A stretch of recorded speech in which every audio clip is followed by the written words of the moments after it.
In this quick tech video, I'm going to show you how to delete a page in the Microsoft Word application. I'll begin by opening up a Microsoft Word document that has some blank spaces and blank pages. To delete the content of a page, I can use the backspace key on my computer, and it will delete any text preceding the cursor. I can hold down the backspace key until all the undesired text or empty space is deleted. Alternately, I can hold left click on my mouse and highlight some empty spaces. Pressing the backspace key on my keyboard will remove that. To delete some extra unwanted space and empty space on my document, I can click on the home in the upper taskbar and click this icon right here.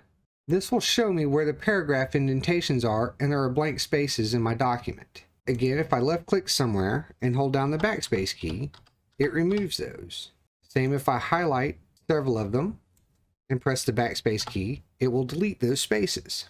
To delete an empty page in your document, in the upper taskbar, click on View, then click here where it says Navigation Pane to checkmark this. As the navigation pane comes up, I click on Pages, and I can scroll through the document until I come across an empty page such as this one. Again, I can either hold down the backspace key until everything's deleted, or I can highlight it, hit the backspace key, and delete the unwanted sections. Thank you for watching. Please like and subscribe and stay tuned for more quick tech how-to videos.